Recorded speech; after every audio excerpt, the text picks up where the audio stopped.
어, 사실 조금 걱정했었어요.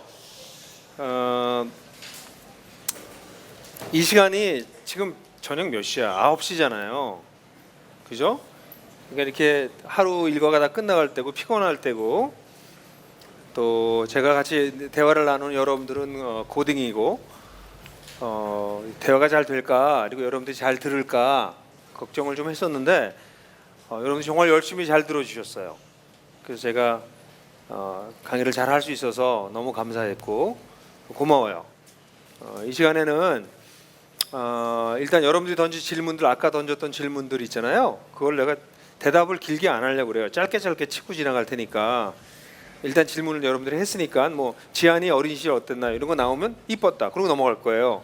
그러니까 그렇게 빨리빨리 지나갈 거니까 필요한 얘기만 딱 얘기할게요. 아시겠죠? 그리고 난 다음에 아마 그 다음 시간이 또 준비된 것 같아요. 그래서 뭐 보니까 무슨 콘서트 하나 이렇게 무슨 시간이 준비된 것 같으니까 그렇게 같이 하도록 합시다. 질문 한번 다시 볼까요? 처음부터.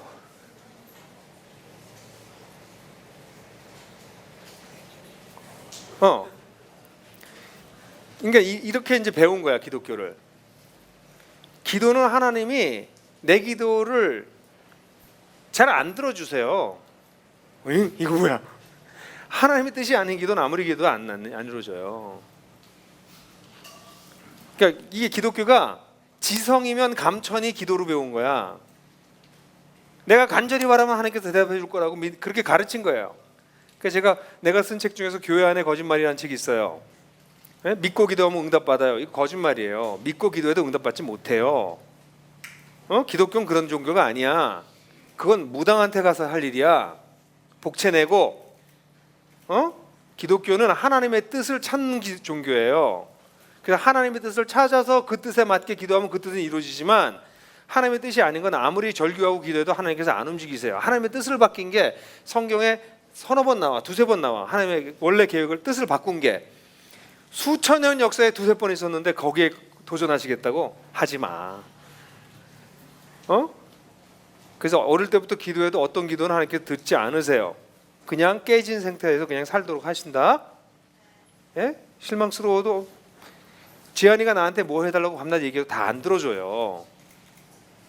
아빠가 필요한 것만 해주지. 내 마음도 그렇게 쉽게 못 바꾸는데 40일 금식한다고 해도 마음 안 바뀌어요. 아닌 건 아니니까. 다음, 카이로스적 시간에서 성장했다는 걸 어떻게 아나요? 이건 제목이 뭐죠? 주어가 누구죠? 카이로스적 시간에서. 카이로스라는 건 여러분 책을 읽은 분이 쓰신 거예요. 이건요. 시간은 크로노스가 있어. 흘러가는 시간. 이걸 크로놀로지, 크로니컬 이렇게 흘러가는 시간을 크로노스라고 그러고, 카이로스는 appointed season. 하나님이 딱 정한 의미 있는 시간을 얘기를 해요. 그래서 하나님이 때가 찼다 할 때는 바로 이 appointed season이 왔다는 거야. 그냥 지나가는 시간이 어느 날 왔다는 게 아니라. 근데 그 카이로스 시간에서 성장했다는 걸 어떻게 아나요? 이게 질문이 잘 모르겠는데 질문하신 분 설명해 줄래요?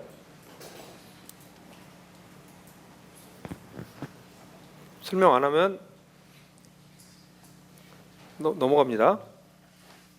제가 천국에 가면 지상에서 거의 기억을 잃지 않는다고 들었는데 좋아하는 사람이 그곳에 없다면 슬픔이 없는 천국에서 어떻게?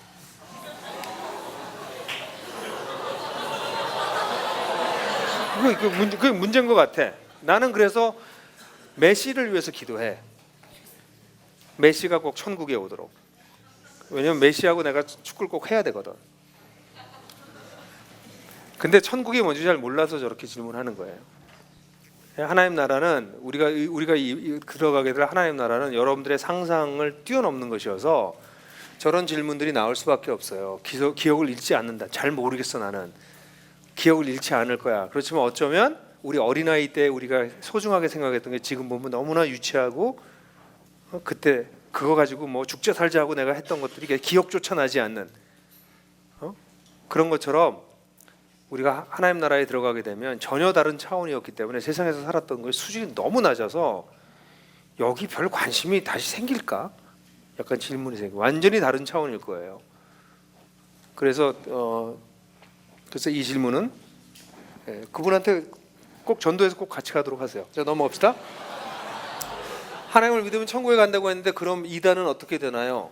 그러니까 이런 질문들이 우리 잘 몰라. 근데 이단은 하나님을 믿는데 어떤 하나님을 믿느냐가 중요해. 기독교도 마찬가지야. 이단만이 아니라 정통 기독교도 하나님을 어떤 하나님을 믿느냐에 따라서 천국에 갈 수도 있고 못 갈 수도 있는 거예요. 자기 멋대로 믿는 거는 하나님을 자기 아무리 열심히 믿어도 그렇게 믿는 거는 다 나가리야. 예? 기독교는 중요한 게 뭐냐면 내가 얼마나 세게 믿느냐가 아니야. 내가 누굴 믿느냐야. 그게 기독교 믿음이야. 한 가지 예를 들어볼까? 예수님이 왜 믿음이 겨자씨만한 믿음만 있으면 된다고 얘기했을까? 근데 오늘날 한국 기독교에서는 겨자씨만한 믿음이 아니라 믿음이 세야 된대. 세게 믿어야 된대. 열심히 믿어야 된대. 근데 예수님 뭐라고 했어요? 겨자씨만한 믿음만 있으면 된다고 그랬잖아. 그죠? 믿음이 센 게 중요하지 않아. 믿음이 있으면 돼. 기독교는 하나님에 대한 기본적인 신뢰만 있으면 돼. 그게 믿음이야. 믿음은 뭐냐면 하나님이 하시겠다고 한 것에 대해서 내가 전인격적으로 수용하는 거예요. 내가 믿고 싶은 걸 믿는 게 아니라 내가 믿고 싶은 걸 믿는 믿음은 지성이면 감천식 한국적 믿음이야. 성경의 믿음은 뭐야? 하나님께서 하겠다고 하신 것을 믿는 믿음이야. 이것만 개념이 잡혀도 한국교가 이렇게 망가지지 않아요. 한국교가 망가진 이유 중에서 믿음을 잘못 이해하는 데서 와요. 예를 들어서 여러분 홍해가 갈라졌잖아. 홍해가 갈라져서 막 물이 이렇게 섰어. 근데 여기를 지나가야 되잖아. 겁나겠어 안 나겠어?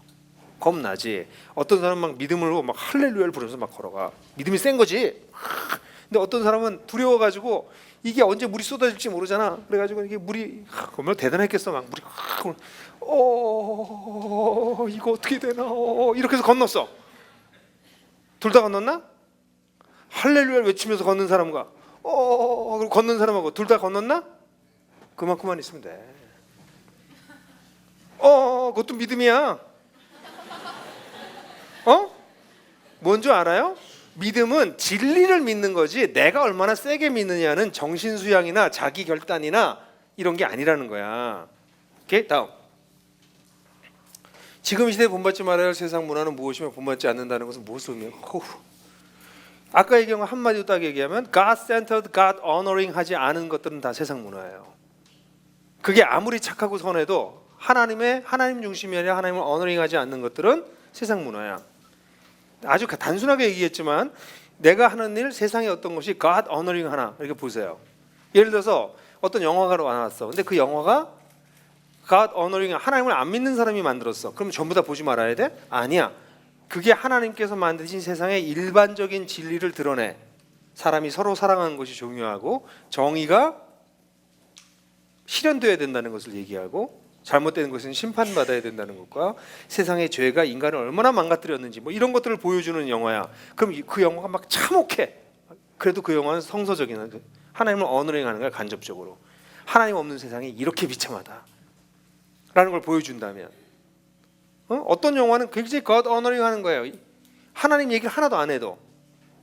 그러니까 세상 문화를 볼 때도 뭐 뉴에이지는 사탄이고 뭐 이렇게 얘기하면 너무 수준 낮은 거야. 본질을 봐야 돼. 본질을. 그래서 어떤 거는 이게 하나님을 어너링하는 것인가 하나님을 어너링하지 않는가 그거를 분별하는 것을 배워나가는 게 여러분들의 실력이에요. 지금은 그걸 다 하기가 어려워. 왜냐하면 세상을 분별하려면 세상에 대한 세상 문화, 역사, 사회에 대한 이해가 얼만큼 있느냐에 따라서 세상을 보는 눈이 달라져요. 그러니까 여러분들이 공부를 이것저것을 할 필요가 있고 관심 있는 분야를 열심히 읽어야 될 이유가 있는 이유는 여러분들이 아는 것만큼만 보여요. 응? 예를 들어서 사회학을 공부하지 않은 사람은 성경을 보면서 사회학적 디멘전을 볼 수가 없어. 심리학에 대해서 공부가 없는 사람은 성경 속에 심리적인 그런 디멘전이 많은데 심리적인 걸 볼 수가 없어. 인간 관계가 얼마나 소중한지를 잘 모르는 사람은 성경에 나와 있는 그 수많은 관계를 알아챌 수가 없어. 자기가 성숙한 것만큼 성경이 이해돼요. 그래서 세상 문화를 얘기하려면 문화에 대한 공부가 많이 돼 있어야 돼. 근데 공부가 안 돼 있는 사람들일수록 꼬리 붙이기를 해. 꼬리표 붙이기. 이거는 사탄, 이거는 하나님 이렇게 나누는 거야. 이 영화는 안 되고 저 영화는 돼. 이런 식으로 나누는 거. 무슨 얘기인지 알겠어요? 그거 되게 수준 낮은 건데 기독교인들이 그 짓 하고 있다고 밤낮. 그러니까 세상 사람들을 보면 너무 천박하지. 좀 공부 꽤나 한 사람들이 이렇게 크리스찬들 보면 하는 짓이 수준이 너무 낮은 거야. 그래서 비난을 계속 받는 거예요. 그래서 공부해야 돼.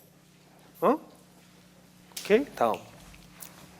내게 드는 마음이 하나님께 주시는 마음인지 아닌지 어떻게 할 수 있나? 이거 알면 돗자리 피지.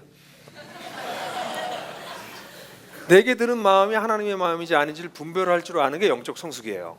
우리에게 드는 마음은 하나님의 마음도 있고 성령께서 주시는 마음도 있고 나한테서 오는 마음도 있고 세상이나 사단에서 오는 것도 있어. 이게 막 혼합적으로 들어와. 이걸 분별해서 들을 줄 아는 마음을 갖는 것, 이걸 분별할 줄 아는 게 신앙이야.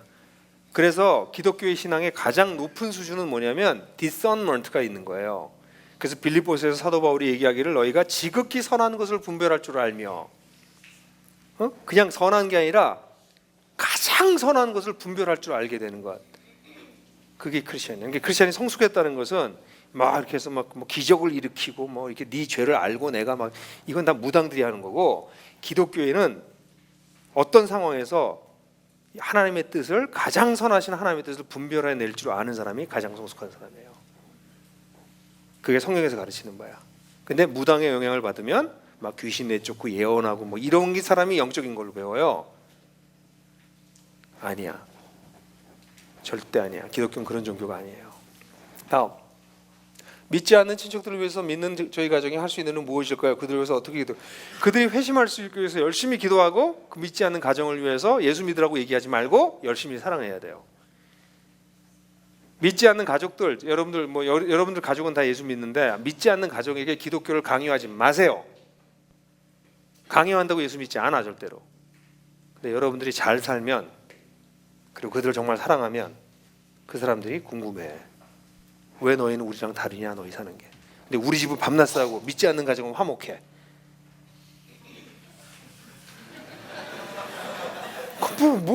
무슨 얘기를 해? 할 말이 없네. 가만 계세요. 그런 분들은 그죠? 우리 집은 겸손하고 그런데 교만하고 아주 완고하고 자기 주장만 강하고 불신자들 무시하고 그런 사람들은 전도 못해요. 그지? 그래서 우리가 불신 가정을 위해서 하는 건 그들을 사랑하고 섬기고 그냥 우리가 잘 살면 돼. 우리 가정이 잘 살면 돼. 그럼 그 사람들이 질문해. 그게 베드로전서 3장 16절이야. 너희 가운데 그리스도를 주로 삼아 거룩하게 하고 너희 가운데 있는 소망에 대해서 묻는 자들에게 대답할 것을 준비하되 온유한 마음과 두려운 마음과 선한 양심으로 하고. 우리한테 사람이 물어본다고. 너 왜 이렇게 살아? 소망이 뭐야? 이유가 뭐야? 이렇게 물어보게 되게 돼야 돼. 응? 그러니까 이게 아까 그림표 있죠? 아까 보여준 그림표. 그걸 우리 교회에서는 꿈에도 나오는 그림표라고 불러. 왜냐면 내가 설교 때 하도 많이 쓰기 때문에. 근데 진짜 크리스천은 어떤 사람들이냐면 이렇게 세상에 살잖아. 그러니까 세상 사람과 거의 똑같이 살아. 우리가 똑같은 줄 알아 사람들이. 근데 결정적인 순간에 달라지는 게 크리스천이야. 근데 오늘날 크리스천들은 세상 사람이랑 다른 것처럼 행동해. 근데 결정적인 순간에 똑같아. 그래서 사람들한테 손가락질 당하는 거야. 평상시엔 똑같아 보여. 세상에 사는 사람이랑 똑같이 사는 것 같아. 근데 결정적인 순간에 불의가 일어설 때, 자기 이익이 컨플릭트가 일어날 때, 사람들이 갈등 가운데 빠졌을 때, 자기가 손해 볼 때, 그럴 때 크리스천들이 확 다르게 나타나야 되는 건데, 평상시엔 성경책 들고 다니고 나는 식기도 하고 난 11조 하고 난 교회 봉사한다고 그러는데 결정적인 순간에서는 여자친구 사귀고 남자친구 사귈 때 똑같아. 직업 구할 때 똑같아. 아이들 키울 때 똑같아. 그게 문제인 거야. 하나님 나라를 발견하지 못해서 그래요. 그렇지? 그래서 오케이. 그들을 위해서, 회심을 위해서 열심히 기도해야 돼. 주님, 그들 돌아올 수 있게 해주십시오. 기회를 주십시오. 복음을 나눌 수 있는 찬스를 주십시오. 그러나 그 전에 우리 가정의 아름다움을 그들도 볼 수 있게 해주십시오. 그렇게 우리 집이 잘 살 수 있게 해주십시오. 돈 많이 버는 게 아니라 사랑하고 살 수 있게 해주십시오. 그지? 다음, 사랑하는 사람의 죽음을 어떻게 받아들여야 하나? 아니요, 이건 너무나 중요한 질문이야. 모두 죽어. 세상에서 가장 불확실한 것은 내가 살아있는 것이고 가장 확실한 것은 내가 죽는다는 사실이야. 근데 사람들은 거꾸로 생각해.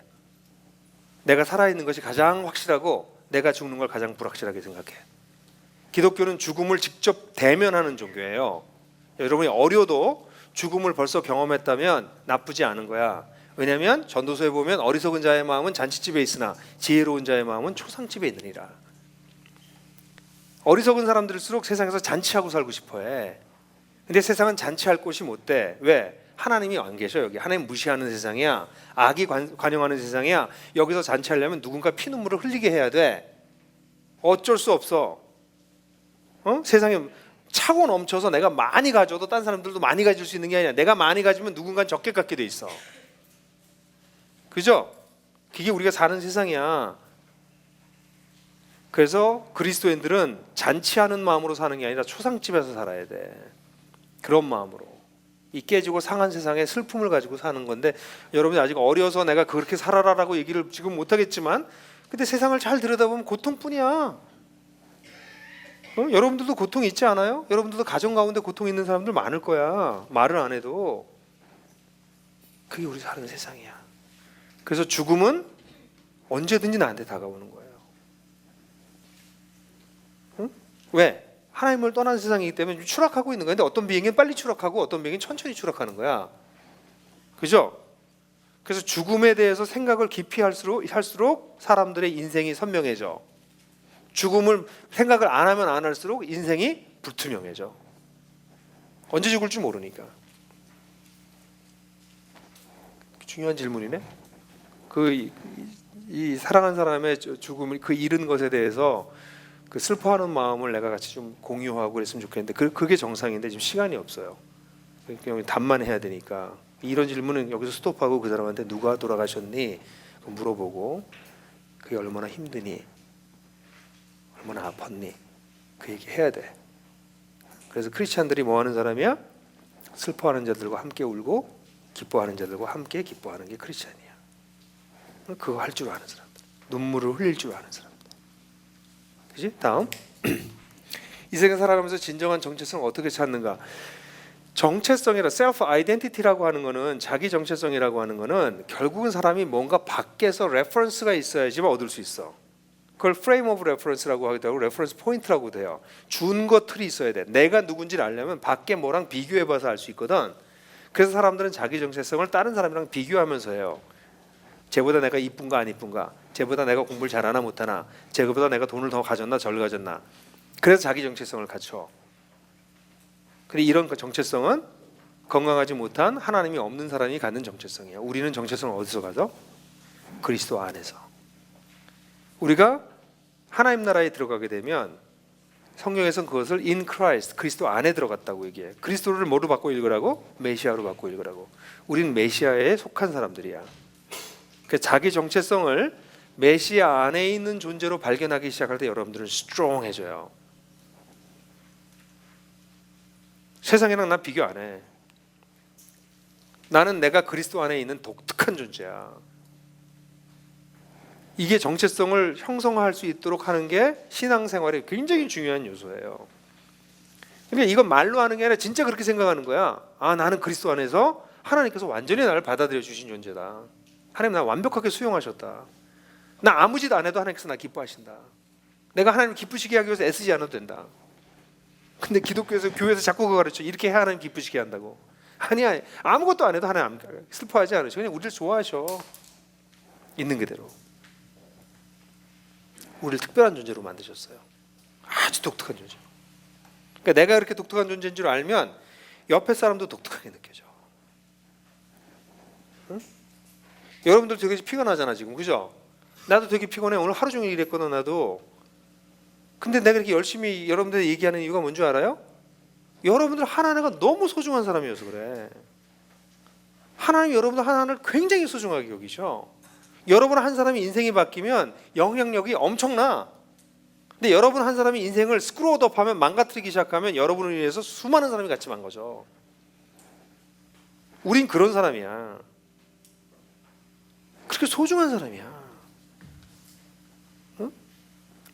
그래서 세상에서 진정한 자기 정체성을 찾는 것, 이게 예수를 잘 믿으면 자기가 누군지 알아요. 그리스도 안에서 자기를 발견하는 거야. 이게 성경에 끊임없이 수없이 내가 그리스도와 함께 십자가에 못 박혔다, 내가 그리스도의 새로운 피조물이다, 내가 하나님의 입양됐다, 하나님과 평화했다, 수없는 메타포로 얘기하고 있어. 응? 성경 단순한 책 아니야. 나 40-50년 동안 공부할 만한 이유 있었어. 그러니까 성경 속에 있는 그 비밀들을 발견하는 거야. 아, 내가 이런 존재구나. 하나님 날 이런 존재로 만드셨구나. 그게 속에서 점점점 견고해지면 사람은 누구도 건드리지 못하는 사람이 돼. 근데 그렇지 않으면 어떡할까? 끊임없이 세상에 건드리면, 좀 돈 있는 사람이 건드리면 찔끔, 권력 있는 사람 찔끔, 이쁜 애가 오면 찔끔. 그런 정체성은 허약하게 그지없어서 언젠간 깨지게 되어 있어. 중요한 주제야, 이 주제. 이것만 가지고 설교를 해도 한두 시간 얘기를 해야 될 만큼 중요한 주제예요. 그러니까 여러분 여기 학교에서 같이 선생님들이랑 얘기 많이 나누세요. 다음, 어떤 죽음도 주님께서 계획하지 않으세요. 어떤 죽음도. 이 땅에 있는 사람들이 죽는 이유는 죄 때문이야. 하나님을 떠났기 때문에 죽는 거야. 어떻게든 죽어. 세월호 사건은 왜 그럼 세월호 사건 그 사람들이 사명이 있었던 거야? 아니, 하나님이 뭐 저 사람 죽이면서 사명 그런 거 안 하셔. 그냥 세상이 너무 악해서 인간의 악이 모여서 세월호가 만들어진 거예요. 하나님이 뭐 하셨냐고? 아니, 하나님이 그런 거 다 개입하지 않으세요. 선악과를 왜 만들었는데 인간을 의지적, 인격적 존재로 만드셨다고. 그럼 아무 때나 개입해가지고 그 벼락 내리려고 하면 이렇게 해서 또 잘못하면 벼락 뿅 이렇게 뿅 이렇게 내리면 사람들 무서워서 아무것도 못 하고 있을 거 이렇게. 인간을 하나님이 인격적인 존재로 만들었어요. 그래서 저렇게 된 건 이 시대의 죄야. 이 시대 많은 사람, 뭐 정치가, 경제가, 뭐 거기 종교도 나오고, 또 이렇게 세상이 망가지는 것을 방치한 기독교인들, 예언자적 소리를 내지 않은 교회들, 이거 죄야. 종합적인 이 모든 게 한꺼번에 일어난 사건이에요. 하나님이 이렇게 하신 게 아니야. 예? 하나님께서 왜 보고만 계셨을까요? 하나님 이것만 보고 계시지 않았어. 6.25 전쟁이 일어났을 때 수많은 사람 죽을 때, 광주에서 수많은 사람 죽을 때 하나님 계속 보고 계실 수밖에 없어. 인간의 역사 한번 봐요. 얼마나 잔인한가 인간이. 왜 그 잔인성이 나왔어? 왜 가인이 에덴 동산에서 나오자마자 가인이 아벨을 죽이냐고. 그게 인간의 잔인성이고, 인간의 잔인성을 하나님을 떠난 사람들이 가질 수밖에 없는 잔인성이에요. 그러니까 하나님을 떠난다는 게 여러분들 가볍게 생각하면 안 돼요. 하나님을 떠나면 인간은 잔인해져. 하나님을 무서워하지 않으면 사람은 잔인해진다고. 그래서 우리 인간의 역사는 이 잔인성으로 가득 차 있어. 역사를 보면 끔찍해. 나는 어제 현충일이었잖아요. 현충일이어서 장진호 이거를 EBS에서 다큐멘터리 한다고 해서 이렇게 봤는데 미국에서 만든 다큐멘터리더라고. 좀 기분이 나빴어요. 여러 가지가 마음에 안 드는데 뭐 저런 걸 트나 싶긴 했지만, 근데 거기서 배울 게 있어. 왜냐하면 장진호 전투에서 우리 아버지, 내 아버지가 총에 맞아가지고 거의 죽을 뻔했다가 미군의 도움으로 살아나셨거든. 그래서 그 퇴각하는 거기에 어쩜 우리 아버지가 찍혔을지도 몰라 진짜. 그래서 그런 역사적인 사건이기 때문에 그걸 봤어요. 근데 그 사건을 보면 그 장진의 중공군들이 6만 명이 내려와가지고 했는데 중공군 6만 명에서 3만 명 죽었어. 미군 죽어가지고 미군 117명을 시체를 가져가지 못해가지고 언 시체를 땅을 파고선 거기다 시체를 놓고서 묻고 가요. 미군들이. 그러니까 미군들이 이게 어떻게 철수했나 이런 얘기를 보여주는 거야. 미군 중심적인 거야. 근데 거기 117명 죽은 거를 보여줘. 막 얼어가지고 몸에다 이렇게 돼 있는 시체를, 딱딱한 시체를 갖다가 놔 거기다가. 미군 117명. 그걸 미군의 시각으로 보고 그 얘기해. 그러면 이 산에서 6만 명 중에서 300명 굶어 죽고 얼어 죽은 중공군들은 어떻게 된 거야? 세상이 이런 세상이야. 하나님을 떠난 인간이 얼마나 잔인한가가 인간의 역사가 보여주고 있다고. 그냥 근현대사만 봐. 아니 좀만 더 넘어가 봐. 유대인 학살, 일제 넘어가기 시작하면 왕정에서 일어났던 왕들의 그 비리와 학살, 고대 사회로 넘어가 노예 제도를 통해서 그 수많은 전쟁들, 하나님을 떠난 인간 사회의 잔인성을 우리는 보고 있다고. 그지? 그러니까 세월호 사건, 이런 사건 앞으로도 또 일어나. 이 나라가 정상적이 되지 않으면 또 일어나요. 근데 하나님께서 저는 이런 사건을 통해서 이 시대에 경고하고 계시다고 난 믿고 있어요. 정신 차려라. 이게 너희들의 현 주소다. 그래서 사람들은 이제 이렇게 자꾸 생각하면 안 돼. 하나님이 뭘 하신다고 생각하면 안 돼. 역사 속에서 하나님은 이걸 다 보고 계시지만 인간이 스스로 이 역사를 픽스할 수 있도록 하시고 하나님께 돌아올 수 있도록 기다리고 계시는 거예요. 다음 아마 질문이 또 나올 거야. 나중에 여기에 따라서 이어지는 질문이 있으면 여러분들 질문 받을게요. 가고 있는지 몰라서 불안하면서 제가 가고 있다고 확신을 얻고 싶은데 그 방법이 뭡니까? 하나님의 여기도 지금 조금 더 질문 던진 분도 같은 분인 것 같아요. 종이에 낸 분도 그 평소에 거의 비슷한 질문을 냈는데 그 하나님의 뜻은 두 가지가 있어요. General will, 일반적인 하나님의 뜻이 있고 Special will이 있어, 특별한 뜻이 있어. 일반적인 뜻은 성경에 나와 있어요. 하나님이 인간을 향해서 가지고 계신 일반적인 뜻이 다 있어. 하나님은 그 일반적인 뜻을 넘어서서 이상한 뜻을 보여주지 않으세요. 그러니까 일반적인 뜻을 여러분들이 좀 마스터해야 돼. 하나님의 일반적인 뜻이 뭔지를 알아야 돼. 옆에 있는 사람을 사랑하는 거 하나님의 일반적인 뜻이야. 나를 괴롭게 하고 피곤하게 하는 사람도 하나님의 뜻이야. 근데 이 뜻을 잘 순종하지 않고 따라가지 않으면서 하나님 나의 길을 보여주세요. 하나님 못 보여주셔. 내가 예를 들어서 도덕적으로, 예를 들어서 윤리적으로 뭐 돈을 횡령한다거나 돈을 함부로 쓴다거나 공금과 내 돈과 공금과를 구별할 줄 몰라가지고 이게 세상에 나가면 밤낮 일어나는 일이에요. 내 돈하고 내 돈이 아닌 걸로 구별을 못해 사람들이. 그래서 자꾸 가져와. 그게 도둑질이라고 얘기를 하는 거야. 근데 여러 가지 이름으로 도둑질을 사람들이 하고 합리화시키거든요. 그러면서 하나님의 나를 향하신 뜻 물어보면 하나님이 대답하지 않으세요. 그러니까 먼저 배워야 될 게 뭐야? 기본적인 하나님의 뜻을 배워야 돼. 일반적인 하나님의 뜻. 인간에게 하나님께서 뭘 원하시는지에 대한 일반적인 뜻을 알고 그것을 마스터가 되면 그러면 하나님께 그 다음부터 마스터라기보다는 상당히 많이 알게 되면 그 다음부터 하나님께 물어볼 수 있어. 하나님, 나는 어느 학교를 가야 되나요? 그럼 하나님이 어느 학교를 가라 이런 말씀 안 하셔. 저 누구랑 결혼해야 되나요? 넌 기다리다가 몇 살 때 누가 나타날 것이다 이런 거 절대 얘기 안 하죠. 그런 얘기를 했다고 그럼 믿으면 그거 다 이상한 사람들이야. 위험해. 그런 케이스가 없진 않은 것 같아. 1000명 중에 1명씩 있는 것 같은데 예외적인 일들이야.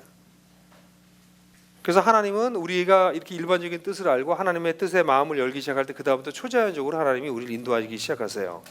초자연적으로 인도하는 거는 어드밴스드 코스야. 근데 기초가 안 돼 있는데 어드밴스를 하려고 하신 분들 하지 마세요. 귀신 소리인지 하나님 소리인지 어떻게 알아? 그걸 구별할 줄 모르는데. 그죠? 세상의 소리인지 자기 소리인지 하나님의 소리인지 그 구별할 수 있는 자기 성찰 능력도 없고 하나님이 누군지도 모르는데 나한테 무슨 소리가 자꾸 들려.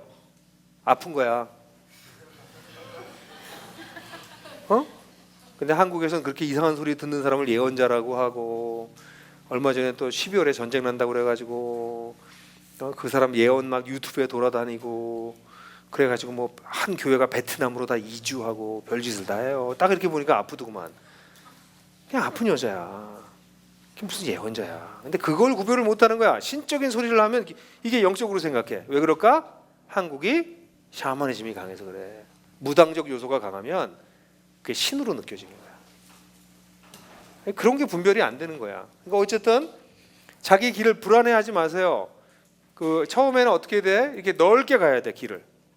이건 여기랑 관련돼서 얘기를 하면 너무 빨리 어릴 때 자기의 진로를 결정하는 사람들인데 저는 별로 찬성하지 않아요. 하나님의 뜻을 분별하는 건 일반적인 뜻은 내가 하고 싶은 게 있어. 이렇게 큰 원이 있어. 제일 밖에 원이 뭐라고? 내가 하고 싶은 거. 근데 그 가운데 내가 잘하는 게 있어. 근데 그 안에 내가 해야 될 일이 있어.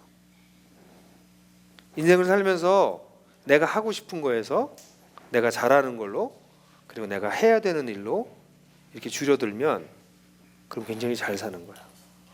아마 여기 있는 선생님들 중에서 많은 분들이 이렇게 되실 거야. 내가 하고 싶은 건 여기 있는데 내가 해야 되는 건 여기 있어. 그 불행한 인생이야. 내가 해야 되는 일을 해야 되는데 나는 내가 잘하는 일이랑은 상관없어. 하고 싶은 일이랑 상관없어. 근데 내가 정말 잘해. 내가 하고 싶어. 근데 거기서도 내가 잘하는 일이야. 근데 내가 해야 돼. 응? 그걸 찾아가는 거예요. 목사님은 이렇게 찾아가는 걸 해서 35살 되니까 이게 보이던데 35살쯤 되니까 내가 이거 하다 죽으면 되겠구나 하는 게 그때 보이더라고. 20살 정도 되면서부터 하나님께 내 인생을 향하신 뜻을 계속 물었어요. 한 15년 되고 난 다음에 그게 선명하게 떠올랐어요. 그 뜻이 하나님의 뜻이 이렇게 줄어들기 시작하는 거죠. 대학교 졸업할 때는 한 5가지 할 수 있었어. 내가 하고 싶은 게. 그 중에 하나가 카페 사장하는 거였어. 그 당시엔 파격적인 생각이었어. 요즘은 뭐 카페 많지만 나는 그 연대 그 학교 나왔어요. 연대 나왔는데 그 앞에 카페를 만들어서 거기 젊은이들이 와서 토론하고 복음을 전하고 그러는 문화적 카페를 만들어요. 어떨까 그런 생각을 했는데 약간 5가지 중에 하나였는데 이게 아니게 된 건 이건 내가 안 해도 되겠다. 누군가 할 수 있는 사람을 도우면 되겠다. 내가 정말 해야 될 일이 뭔가 찾다가 이게 떨어져 나갔어. 이 얘기도 하면 길겠지만 하여간 어쨌든 그래서 하나님의 뜻은 어떻게 찾아? 그러니까 어느 날 기도하는데 형구가 목사가 되라 그렇게 잘 안 하죠. 내가 예수님 정말 오래 믿었는데 나한테 음성으로 말씀하신 적이 한 번도 없는 것 같아. 이미지로 오시는 적은 많았어. 음성으로는 잘 안 들려. 나는 들리는 분들이 있긴 할 것 같은데 내가 볼 땐 이상한 것도 많아. 이상한 분도 많아. 내가 보는데 그건 이상한 소리야. 어쨌든 그래서 하나님의 뜻은 그렇게 하는 게 아니에요. 그래서 평소에 불안해하지 말고 그냥 지금 가야 될 길을 열심히 즐기면서 가세요. 하나님이 이렇게 이런 생각에 약간 뒤에 있는 생각이 뭐냐면 하나님 내 인생을 이렇게 만들어 놓으셨어. 그러니까 이걸 따라가야 돼. 이렇게. 하나님 그렇게 안 하셔. 하나님은 우리한테 이렇게 갈 수 있다 길을 퍽 열어줘. 10개쯤 보여줘. 응? 문이 10개쯤 있는 거야 여러분들한테. 근데 이 옆에 있는 또 10개는 들어가면 안 되는 문이야. 그럼 지금 10개 중에서 들어가는 문 중에서 내가 정말 들어가고 싶은 데를 하나 열고 들어가면 거기 또 문이 또 한 10개쯤 나와. 근데 거기 들어가지 않으면 안 되는 문이 있어. 또 들어가도 되는 문이 있어. 그럼 그걸 분별해서 여기서 내가 정말 들어갈 게 어디 들어가는 게 하나님을 기쁘시게 하고 내 인생을 잘 살까 하고 그 문을 열고 들어가면 그다음에 어떻게 돼? 거기에 문이 몇 개 있어? 또 10개 있어. 그래서 그 문을 열고 들어가서 쫙 살았던 게 자기 인생이야. 근데 잘못된 문, 들어가지 않아야 될 문으로 들어가면 뺑뺑이를 돌아야 돼. 물론 그 시행착오를 통해서 배우긴 하겠지만, 오케이? 그래서 하나님의 뜻을 무슨 이렇게 점치듯이 이렇게 쫓아가는 거라고 생각하는 거는 하나님과 하나님의 주권과 인간의 책임에 대한 오해에 대해서 오는 거예요. 다음, 악의 경중은 없는데 선의 경중이 있나? 악의 경중도 있는데 거짓말과 살인은 다른데 왜 악의 경중이 없다고 얘기하지? 선의 경중도 있는데 그냥 우리 나한테 물 한 잔 떠다 주는 거하고 옆 사람에서 나 간 띄워주는 거하고 선이 좀 다른 것 같은데 내가 볼 때 그게 어떻게 같나? 이건 둘 다 경중이 있어요. 제가 볼 때는 이게 왜 이렇게 질문했는지 모르겠지만 다음 신앙이란 추상적인 부분으로 내 실질적인 문제를 어떻게 해결할 수 있을까? 신앙이 추상적이지 않아. 신앙은 하나님을 모호하게 생각하니까 그렇지. 하나님이 다스리고 계시다니까. 하나님은 왕이세요. 그건 추상이 아니야. 실제야. 진짜 하나님의 왕이시면 그분은 근데 왕인데 폭군이 아니야. 우리를 부리는 분도 아니야. 우리를 사랑하는 왕이셔. 그래서 우리를 이해하셔. 우리에게 여유 있게 대하셔. 우리를 몰아치지도 않아. 슬레이브 러너라는 용어가 있거든. 그게 뭔지 알아요? 노예들 뒤에서 노예를 이렇게 채찍질하면서 뛰게 만드는 게 슬레이브 러너야. 우리말로 하면 노예를 부리는 사람을 슬레이브 러너라고 그러거든. 하나님은 슬레이브 러너가 아니야. 우리 뒤에서 채찍질 하시는 분이 아니야. 우리가 자기 속도로 걸어갈 수 있도록 기다려주시고 인도하시는 분이셔. 자기 아들을 주신 분이야. 우리를 누구보다 사랑하셔. 그래서 신앙은 추상적이지 않고 매우 구체적이에요. 그러면 그분을 따라서 산다는 게 뭘까? 그러니까 추상적인 하나님이 아니라 실제적인 하나님을 믿고 실제적으로 하나님 따라가기 시작하는 거지. 삶에서. 그래서 기독교는 굉장히 실제적인 종교예요. 아마 이따가 질문이 더 있으면 이거 끝나고 하셔도 돼요. 다음.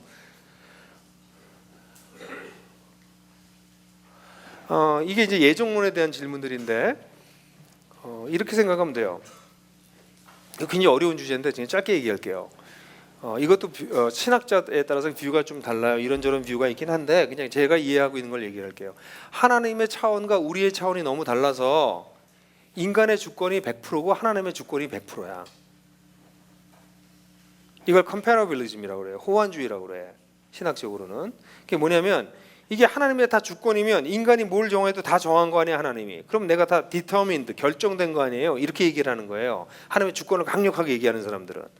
또 어떤 사람은 반대로 아니요. 인간이 자유가 있기 때문에 하나님이 자신의 주권을 어느 정도 양보하고 이걸 리저브하고 계세요. 이렇게 얘기하는 사람도 있어요. 그러니까 인간의 주권이 결정하게 된다 이렇게 얘기를 해. 하나님은 거기서 뒤에 손을 빼고 있다 이렇게 얘기를 해.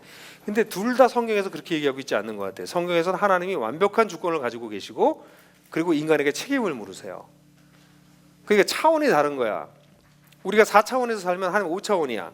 그냥 이게 쉽게 설명하면 여러분 시간이 있지 시간. 우리는 시간이 없이 사고할 수 있나 없나? 사고할 수 없어요. 우리는 현재에 서서 과거, 지금도 막 과거로 시간이 막 가고 있어. 그리고 미래로 가고 있어. 그러니까 현재, 미래, 과거로 보고 있단 말이야. 그럼 미래에 내가 뭘 할 걸 지금 내가 여기서 결정하고 있잖아요. 근데 하나님은 이 시간을 만드신 분이야. 그럼 하나님 이 시간 안에 있어, 밖에 있어? 밖에 계세요. 그럼 하나님은 우리 나의 과거, 현재, 미래를 한꺼번에 볼 수 있어, 없어? 한꺼번에 볼 수 있어. 그래서 하나님이야. 시간만이 아니라 칸트가 얘기한 거에 따르면 칸트는 시간과 공간을 굉장히 중요하게 여겼는데 시간만이 아니라 공간도 하나님이 만드셨어. 우린 공간 없이 생각할 수 있어, 없어? 없어. 무라는 얘기하잖아. 아무것도 없다라는 생각. 아무것도 없다는 생각은 반드시 유를 상정할 때만 나올 수 있어. 쟤는 머릿속에 아무것도 없어. 머리가 있어야 없는 거야. 내 아무것도 없다. 뭐가? 내 배에 아무것도 없어. 배고파. 난 아무것도 없어. 뭐가 없는데 지갑에 아무것도 없어. 넌 돈이 없구나. 이렇게 되는 거야. 없다는 얘기를 하기 위해서 반드시 있어야 되는 카테고리가 있어야 돼. 그렇지? 우린 공간에 매여 있는 사람이야. 근데 하나님은 그 공간도 만드셨어. 그러니까 하나님을 그렇게 쉽게 생각하면 안 된다니까? 하나님은 빅뱅 이론을 받아들인다면 지금부터 137억 년 전에 빅뱅이 일어나서 우주가 생겼다고 생각하는 게 빅뱅 이론이야. 만약 빅뱅 이론을 받아들인다면 하나님은 빅뱅이 일어나기 전에도 계셨고, 그죠? 빅뱅이 일어나기 전에도 계셨고, 빅뱅이 일어나고 나면 이것은 이론상으로는 다시 소멸해서 한 점으로 끝나게 되거든. 우주가 소멸하고 난 다음에도 하나님 계셔요. 무슨 얘기인지 아세요? 하나님 그렇게 큰 분이야. 근데 그 하나님이 인간이 돼서 지구라고 하는 우주의 은하계에 먼지만도 못하는 데 오셔서 인간이 되셔서 우리에게 찾아오셨다는 건 신비지. 그죠? 그렇게 하나님 큰 분이야. 그래서 이런 식으로 질문하는 거는 하나님의 차원과 인간의 차원을 너무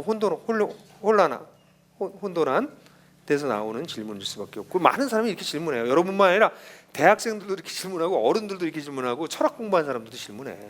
좋은 질문이야. 다음.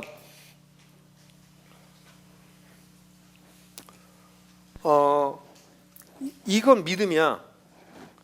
죄에 넘어져서 죄에 넘어지는 게 인간이다라고 하는 게 믿음이 있어. 로마서 6장 우리가 너희가 전에는 우리의 몸을 의의 병기로 악의 병기로 들여 불의한 데 들여 더러움에 이르렀지만 이제는 너희 몸을 의의 병기로 들어 거룩함에 이르라. 거룩함에 이르는 의의 열매를 맺는다 얘기를 해. 우리는 우리 인생을 할 수 있는 것이 두 가지가 있어. 세상에 죄에 드리든지 하나님께 드리든지. 죄에 드리면 더러움으로 가게 되는 것이고 하나님께 드리면 우리가 거룩에 이르게 돼. 로마서 8장 율법으로 우리의 육신이 약해서 율법을 이루지 못하던 것이 성령으로 이루게 됐다. 이런 걸 성경에서 안 가르쳐. 교회에서. 아니 죄에 대해서 우리가 굴복한데 말입니다. 왜 죄에 대해서 굴복해? 우리 죄에 대해서 굴복하면 안 돼. 죄와 싸워 이길 수 있어요. 그게 성경에서 가르치는 거야. 우린 죄와 피 흘려 싸우는 사람들이야. 죄에 굴복하는 사람들이 아니라. 근데 죄에 굴복할 수밖에 없다고 이상한 신학으로 가르치니까, 그래서 성경을 자꾸 보세요. 성경 보면 우리가 우리의 혈과 육과 욕심을 십자가에 못 박았느니라. 죽였다는 거 아니야. 그죠? 그래서 아니 이거 뭐 성경 얘기를 하려면 한두 끝도 없는데 성경은 이렇게 얘기하고 있지 않아요. 그러니까 이렇게 하면 죄에 대해서 무감각해지지.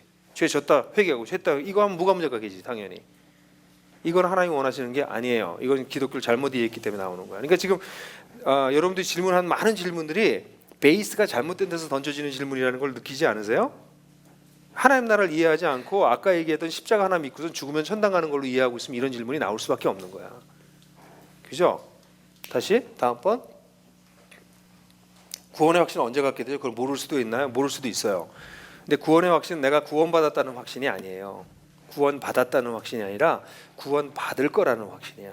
로마서 5장에 나와요. 예수님께서 나를 위해서 죽으셔서 하나님과 나를 화해하게 하시는 이런 놀라운 역사를 하셨다면 이 하나님이 나를 미래의 심판에서도 구원하실 걸 확실하도다. 이게 구원의 확신이야. 근데 오늘날 구원의 확신은 어떻게 됐어? 내가 기도할 때 내 영접했어. 내가 구원받았다는 확신이 그때 들었어. 그게 구원의 확신이래. 구원의 확신은 내 속에 있는 게 아니라 역사 속에 있는 거야. 이거 좀 어려운 얘기인데 잘 들어요. 신앙은 내 속에 있는 게 아니라 역사 속에 있는 거야.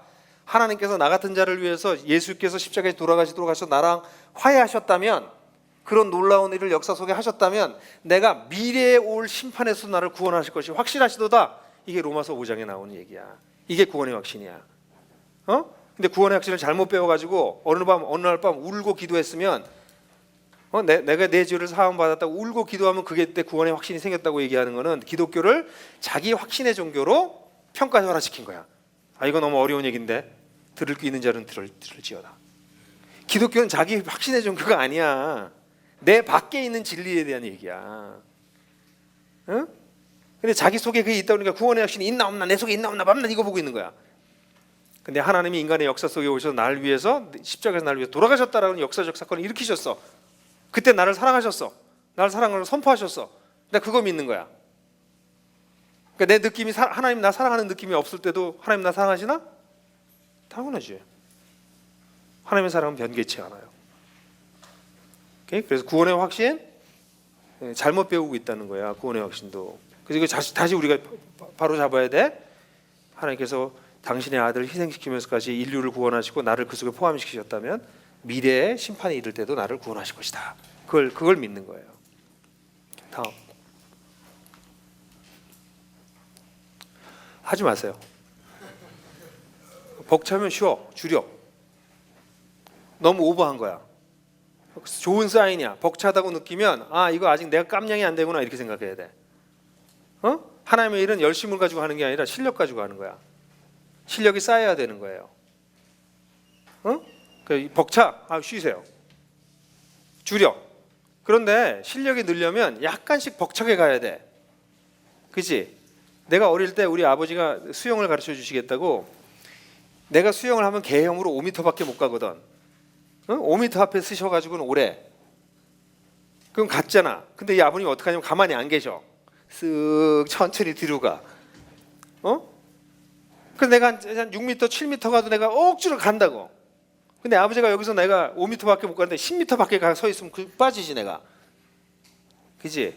신앙은 어떤 면에서 나의 한계를 익스텐드 시키는 거야. 확장시키는 거야. 조금씩. 응? 근데 10m도 5m밖에 못 가는데 밤낮 10m 가려고 그러면 중간에 꼬르륵 빠지지. 그렇게 하면 어리석은 거야. 자기 열심히 과도한 거야. 자기 한계 내에서 하고 그걸 조금씩 넓혀 나가면서 자기 실력을 키우는 거야. 그래서 5m 가던 사람이 7m, 그게 9m, 10m 이렇게 가야 되는 거야. 오케이? 다음.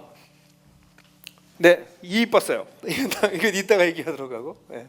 하나님 나라에 살고 있다는 것을 어떻게 항상 기억하고 살 수 있나요? 아니 어떻게가 아니라 항상 기억하는 거예요. 본인이. 우리는 하나님께서도 질문하셔. 네가 어디 속했냐를 질문하셔. 세상에 속했니? 하나님 나라에 속했니를 끊임없이 질문하세요. 거기에 대해서 하나님 저는 하나님 나라에 속했어요 라고 예배를 통해서, 또 우리의 중요한 결정을 내릴 때, 인생의 중요한 결정을 내릴 때, 그럴 때 이건 지한이도 모르는 얘기인데, 대학교 때 내가 굉장히 바빠가지고, 왜냐면 이 전도하고 뭐 공부하고 이러느라고 바빠서 데이트를 거의 못했어요. 그래서 대학교 4학년 올라가던 해 내가 1학년 때부터 이렇게 봐오던 여학생이 있어. 내가 걔 별명을 먼발치라고 이름을 붙였어. 먼발치에서 늘 보니까. 근데 내가 딱 원하는 스타일의 애야. 근데 3학년 겨울방학에 도서관에 이제 우리 시험이 끝나면 난 도서관 갔어요. 시험 끝나면 도서관에 아무도 없거든. 그럼 도서관 공부를 하고 있는데 공부하다가 이렇게 책을 읽고 있었는데, 이게 딱 보니까 바로 앞에 테이블에 걔가 앉아 있더라고. 그래서 이제 가슴이 쿵쿵쿵쿵쿵 뭐 이렇게 하다가 에이씨 가서 얘기 좀 하자. 그래서 가서 딱 내가 넌 사역가 김영국이라고 그랬더니 걔가 알아요? 그래. 그러니까 얘도 나한테 관심이 좀 있었다는 거지. 그래서 데이트를 시작했어요. 한 3개월 했어. 근데 나는 얘한테 자꾸 하나님 얘기하고 싶어 하는데, 얘는 동문과 나온 애인데 하나님 얘기하는 거 싫어해. 그 하나님 얘기 좀 안 하면 안 돼요? 근데 나 하나님 나한테 제일 중요하거든. 그래서 한 3개월 사귀다가 얘가 그래서 얘기를 해요. 나는 형국 씨하고 하나님 얘기 아니고 나머지만 얘기하면 너무 재밌는데 하나님 얘기하는 건 좀 싫어요 그러더라고.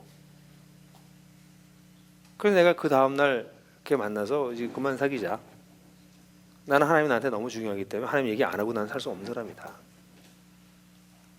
난 너 되게 좋긴 한데 하나님 얘기 안 하면 어렵다. 그랬더니 내 친구가 그럼 그냥 친구로 지내죠 그러더라고요. 그래 그냥 친구하자.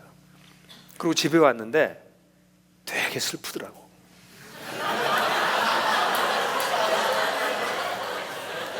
되게 아쉽고 슬프더라고. 그냥 여러분들 수준에 맞는 예화를 찾다 보니까 이런 게 찾아졌어요.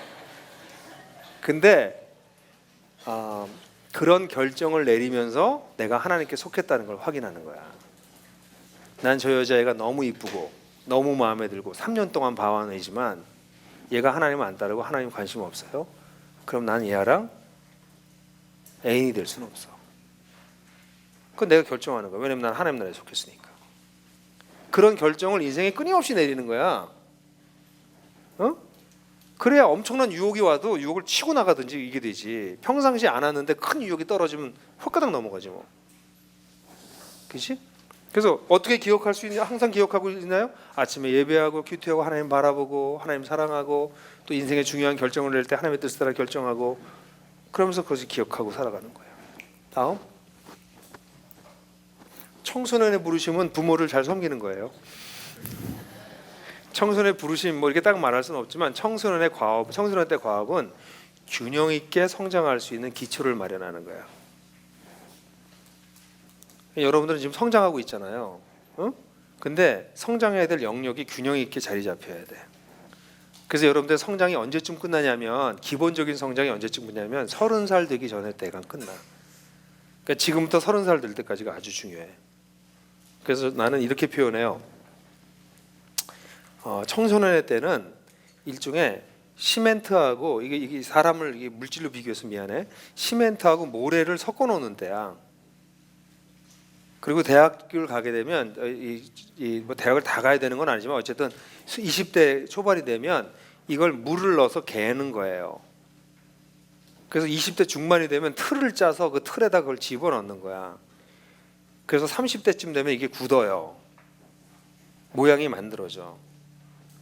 그래서 30대 때까지 굉장히 중요해. 그게 일단 만들어지면 이걸 다시 만들려면 깨야 돼. 그래서 대충 30대까지 살아온 자기의 인생을 만들어 놓은 걸 가지고 평생을 살아요. 그러다 보통 사람들은 40이 넘어서면서 내 인생이 잘못됐다고 느껴. 이게 뭐지? 근데 이미 그때는 그 굳어진 거 위에 집을 쌓아 올렸기 때문에 바꾸기도 힘들어. 그래서 뭐 시행착오하면서 배우는 거지요. 뭐 인생은 괜찮아, 천천히 가도 돼. 뭐 그거 다 거짓말이야. 젊을 때 인생의 기초를 잘 쌓는 게 훨씬 유리해요.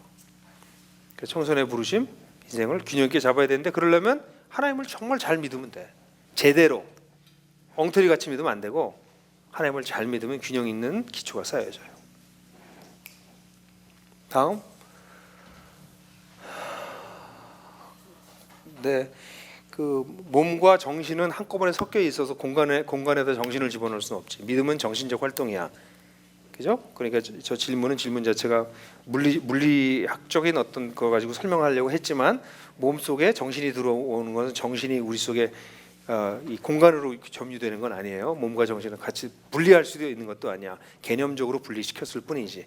몸과 정신은 연결되어 있어요. 그래서 저 밑에 질문은 좀 그런 것 같고 믿음의 원리는 기독교의 믿음의 논리는 이런 거예요. 나 지금 다 보여? 보여요? 눈 감아봐요. 이미 감고 있었던 사람 뜨세요. 눈 감았는데 나 보이는 사람 없죠? 믿음은 보는 거야. 뭘 보는 거야? 하나님이 하신 일을 보는 거야. 믿음은 눈을 떠서. 그래서 믿음은 눈을 감으면 어떻게 될까? 안 보여. 그래서 믿음의 원리는 뭐 이 질문을 왜 했는지 모르지만 믿음은 하나님께서 하신 일에 눈을 뜨고 있는 거예요. 믿음이 없어졌다는 거면 눈을 감으면 안 보여. 하나님이 여기 계신 거 어떻게 알아? 여기 계셔? 계신 거 어떻게 알아요? 믿음으로만 알아 우리.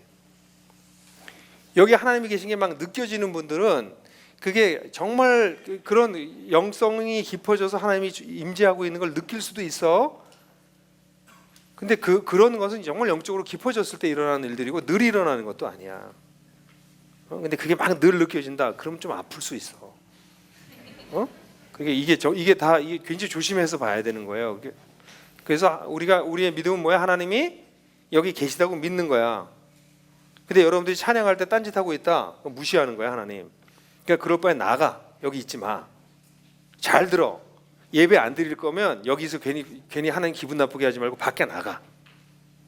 그게 차라리 나. 무슨 얘기인지 아세요? 이런 기독교 학교에서 잘못되는 게 어떤 거냐면 늘 예배가 일상화돼 가지고 이게 별거 아닌 거야. 그 일종의 종교적 위선자를 양산해내는 거야. 굉장히 위험한 거예요. 그런 거는 찬양 함부로 하지 마세요. 그 노래를 어떻게 자기들이 함부로 부를 수 있는 노래야?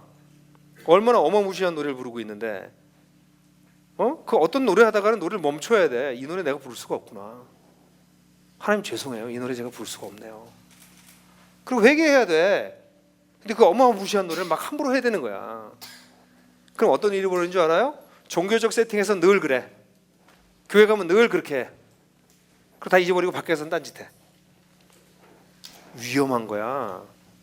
기독교를 잘못 받아들이면 위험해지는 거야. 그럼 사람이 마비되기 시작해. 응?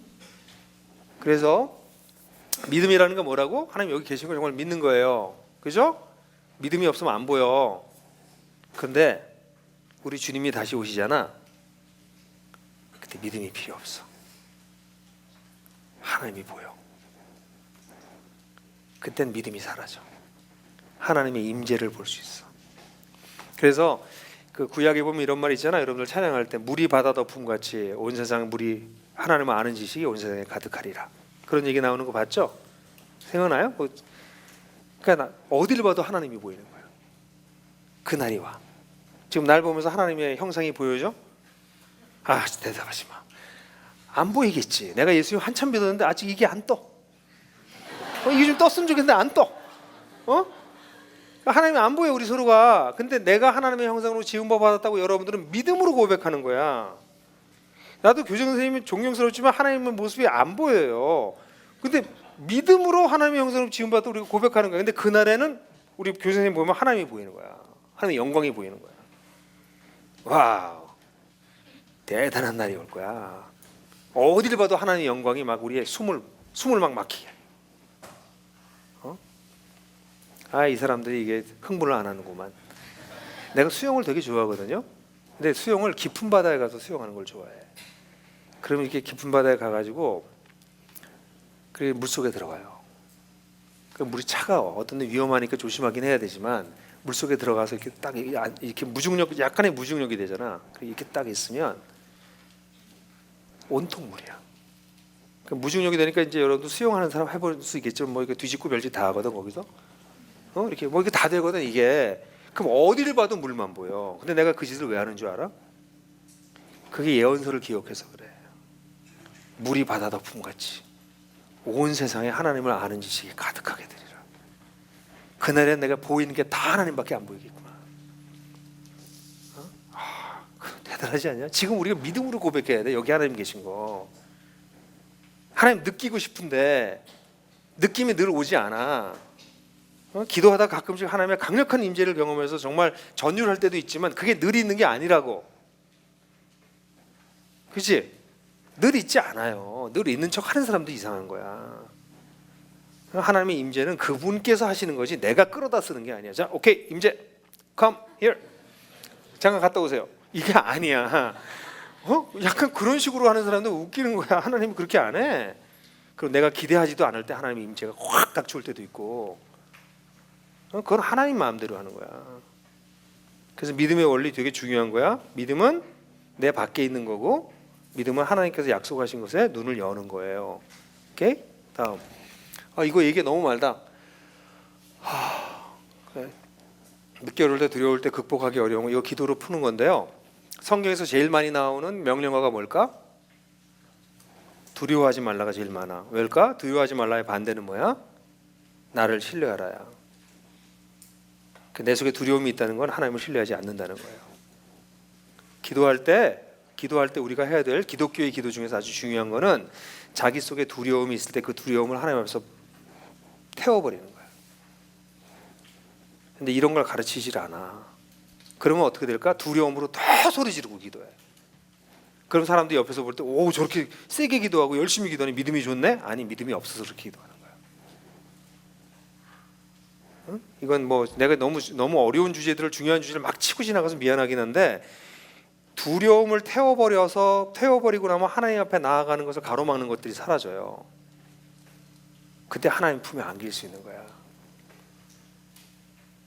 사랑은 두려움을 내어 쫓느니라. 그 사랑 속에 푹 잠기는 거야. 그게 기독교야. 이게 어디까지 계속되죠? 그 다음 네. 이거 아닌 거 얘기했죠? 그죠? 이거 하나님의 주권과 인간의 책임 따로따로 움직인다는 거 알죠? 그래서 인간은 최선을 다해서 생각하고 고민하고 결정해야 돼. 그렇지만 하나님께서 초자연적으로 나에게 말씀하시는 일이 있으면 언제든지 바꿀 수 있는 준비가 돼 있으면 돼요. 오케이? 다음. 이거 뭐 너무 큰 질문이어서 공부 많이 해야 돼. 공부 무슨 공부냐면 세상을 공부해야 돼. 이 세상이 얼마나 하나님을 떠나서 망가져 있는지를 기독교인들이 공부했어야 되는데 불행하게도 기독교인들이 공부를 많이 안 했어. 그리고 인문사회과학자들이 공부를 너무 많이 해놨어. 그래서 인문사회과학자들의 책들을 보면서 세상에 대해서 비판하고 있는 책들을 잘 선별해서 읽는 연습들을 하셔야 돼요. 왜 부가 이렇게 불균등한가? 왜 이 자연 환경이 이렇게 깨졌나? 왜 인간의 인권은 아직도 유지되지 않나? 왜 성차별은 이렇게 심각한가? 이거 크리스찬들이 다 공부해야 되는 거거든. 왜? 이게 왜 이렇게 됐을까? 하나님을 떠나서 이렇게 된 거거든. 근데 크리스찬들이 공부를 안 했어. 응? 그래서 지금 우리는 어쩔 수 없이 인문사회과학자들이 공부한 걸 갖다가 배워야 돼. 열심히. 세상 보는 눈을. 다 맞지 않아. 그 사람들은 어떤 한 부분만 얘기하고 있거든. 그러니까 그걸 갖다가 종합하는 능력을 키워야 되겠죠. 네, 끝인 것 같아.